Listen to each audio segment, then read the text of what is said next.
Summarising data, example 5. We're looking at a set of data here where a child in a junior school is recording the maximum temperature during the day for 7 days at his school, and he's given the results here below. We're asked first of all to find the mean and median of this data. Now this is a GCSE question, in fact probably a key stage 3 question, so we'll go through it pretty quickly. The mean, which we denote by x bar, is the sum of all of the values divided by the number of values. I'll do you a little favour and I'll add them up for you. So if I add up all of those 7 values, it works out to be 148.4. We're going to divide by 7 because there's 7 days worth of data, and that works out to be 21.2 degrees Celsius. Okay, so that's the mean. Now before I work out the median, you're probably thinking that I need to write these in order of size, so I will do that up here at the top.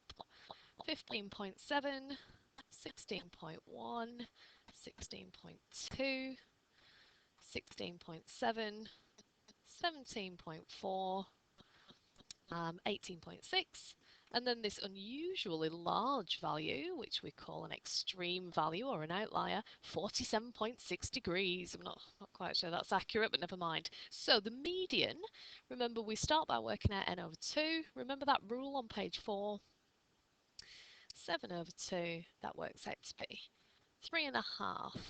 Now remember it's not an integer, we round up.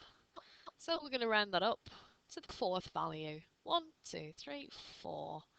16.7 degrees. Okay. Now, before we go any further, let's look at that. The mean is a lot higher than the median. And that's unusual. You would expect them to be roughly the same, but there's, 4.5 degrees difference here. What has caused that? Well, let's think about it. This median here is just the middle value. So whatever the other values are on either side doesn't really matter. It's just the middle one in order of size. And that's pretty representative of most of this data. The mean, however, involves this total of 148.4. Now that is affected by this value here, this 47.6. It's a very large temperature. We wouldn't really expect 47.6 degrees in this country. The most it usually gets to is about 30 degrees. So that's very unusual, and actually it tells us later in the question that this is an error. It should have been 17.6. That has had a huge impact on this total here. If it should have been 17.6 and it's actually 47.6, we've got an additional 30 there in the total that we shouldn't have. And so the mean has been dragged up by this extreme value. So the child's teacher has realised this, that he's made a mistake. Write down what effect changing from 47.6 to 17.6 will have on the median and the mean. Well, the mean will reduce. Why will it reduce? Because this total will be 30 less.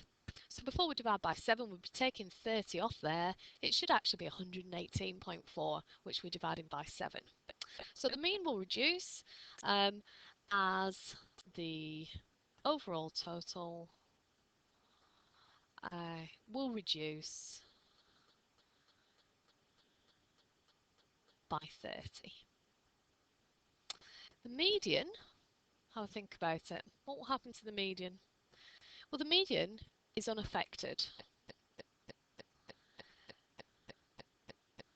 by, I'll write down what we said earlier, extreme values.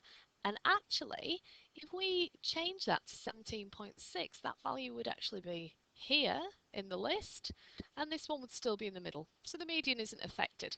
Even if that 47.6 was correct, it still wouldn't make any difference, because we would still have a situation where this was the middle number and it's not affected. So a really good phrase to use in your exam is this phrase here: the median is unaffected by extreme values. And that question comes up quite a lot, so learn this phrase here at the bottom.